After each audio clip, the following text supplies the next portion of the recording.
جب بھی سکون کی کمی محسوس کرو، بے چین ہو، اپنے رب کی حضور توبہ استغفار کرو، کیونکہ انسان کی گناہ یہی ہے جو اسے بے چین کرتے ہیں۔ محبت پیدا ہونے میں دیر لگتی ہے، لیکن نفرت پیدا ہونے میں دیر نہیں لگتی۔ پہلے چیز جتنا مشکل ہے، دوسری اتنی آسان ہے۔ جب دوسرے کا وقت آپ کی وقت سے قیمتی ہو جائے تو اپنی وقت کی خود ہی قدر کیا کرو۔ لوگوں کو اتنی ہی وقت دو جتنی ان کو ضرورت ہے، ورنہ تو تمہاری وقت کی اہمیت ہوگی اور نہ ہی عزت باقی رہے گی۔ لیکن وقت اور رویہ جلدی ہی احساس دلا دیتے ہیں کوئی کتنا مخلص ہے، اور پریشانی تذکرہ کرنے سے بڑھتی ہے، خاموش رہنے سے کم ہو جاتی ہے، صبر کرنے سے ختم ہو جاتی ہے، اور اللہ کا شکر ادا کرنے سے خوشی میں بدل جاتی ہے۔ انسان سب سے زیادہ بیوقوف تب بن جاتا ہے جب وہ خود کو زیادہ عقل مند سمجھنے میں لگا ہوتا ہے۔ کچھ راتیں اس لیے بھی نیند سے خالی ہوتی ہے کیونکہ اللہ چاہتا ہے کہ میرے بندہ مجھ سے باتیں کرے۔ کچھ لوگوں سے تعلق بڑھ کر ان کی حقیقت کھولنے کے بعد انسان سوچتا ہے فاصلے میں کتنی اچھے تھے، کتنی عزت تھی۔ بہت کم ایسا ہوا ہے کہ قدر کرنے والوں کو قدر کرنے والی ہی ملے ہو، ورنہ قدر کرنے والوں کو ہمیشہ بے قدری لوگ ہی ملا ہے۔ ایسی غربت پر صبر کرنا جس میں عزت محفوظ ہو، اس امیری سے بہتر ہے جس میں ذلت اور رسوائی ہو۔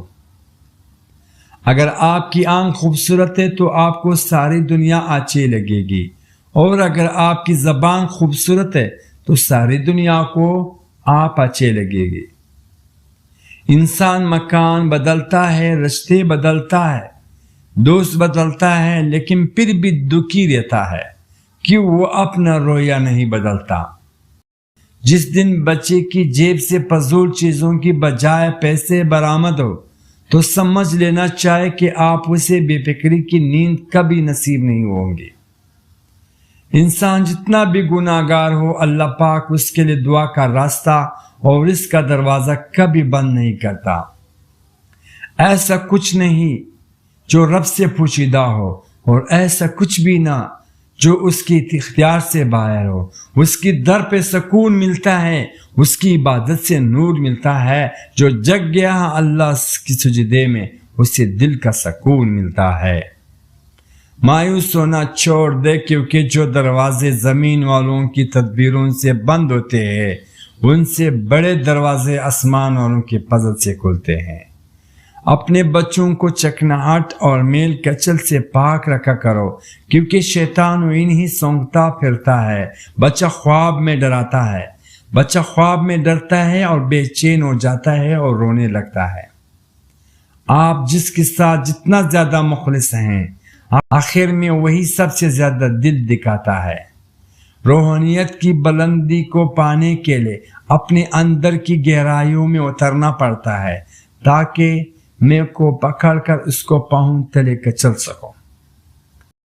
جو شخص حق کو پہچان کر پھر بھی حق کے لیے آواز نہ اٹھائے، بس خاموشی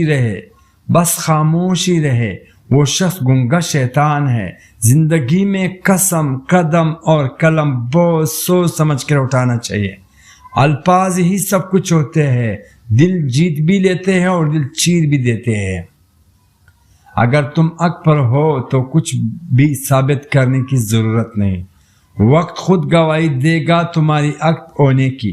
جب آنکھیں نفس کی پسندیدہ چیزیں دیکھنے لگی تو دل انجام سے اندھا ہو جاتا ہے۔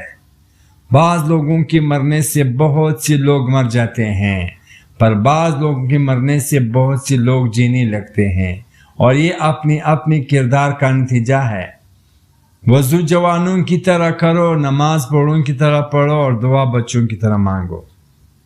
لقمہ چھوٹا کھائیں اور اچھی طرح چھپا کر کھائیں، اور کھانا کھاتے وقت دوسروں کے منہ کی طرف نہ دیکھیں۔ اگر نماز پڑھنے والوں کو علم ہو جائے کہ میں کیسی رحمتوں نے اسے گیر رکھا ہے، تو وہ کبھی سجدے سے سر نہ اٹھائے۔ جب تمہاری مشکلات حد سے بڑھنے لگیں تو سمجھ لو کہ اللہ تمہیں کوئی بلند مقام دینے والا ہے۔ اپنی بیٹیوں کو ہرگز ناراض نہ کرنا، کیونکہ یہی مشکل وقت میں تمہاری قیمتی مددگار ہے۔ آخری زمانے میں حق اور سچ بات کرنے والوں کو بیوقوف سمجھا جائے گا اور مکار دھوکے بازوں کو ہوشیار عقل مند سمجھا جائے گا۔ ایسے منافق لوگوں کے ساتھ رہنے سے ہزار درجہ بہتر ہے کہ بندہ اکیلا رہ لے، جو اوپر سے تو بہت پیار جتاتے ہیں اور اندر ہی اندر جڑے کاٹ رہے ہوتے ہیں۔ رہے سلامت زندگی ان کی جو میری خوشیوں کی فریاد کرتے ہیں، اے اللہ ان کی زندگی خوشیوں سے بھر دے جو مجھے دعا میں یاد رکھتے ہیں۔ دنیا کی تاریخ میں کوئی کسی کے لیے اتنا نہیں رویا جتنا نبی حضرت محمد صلی اللہ علیہ وسلم اپنی امت کی بخشش کے لیے رویا۔ زندگی میں ہر پریشانی کا صرف ایک ہی حل ہے، اللہ سے بات کرے، اللہ سے مانگے، اللہ پہ چھوڑ دے، اللہ پہ بھروسہ کرے، اللہ سے پھر کہیں اور کہتے رہے۔ اے ابن آدم، یاد رکھ کر تجھے آرام کے لیے نہیں، امتحان کے لیے بھیجا گیا ہے۔ زندگی واحد پودا ہے جس کا بیج زمین کے اوپر اور پھل زمین کے نیچے ملتا ہے۔ زمین انتقال کے بعد بندے کی ہوتی ہے اور اللہ اکبر، بندے انتقال کے بعد زمین کا ہو جاتا ہے۔ غم کی زندگی میں سب سے بڑی اہمیت یہ ہے کہ غم دل کو بہت نرم کر دیتا ہے۔ اگر غم نہ ہوتے تو انسان پتھر ہی رہتا۔ انسان جتنا بھی گناہگار ہو، اللہ پاک اس کے لیے دعا کا راستہ اور اس کا دروازہ کبھی بند نہیں کرتا۔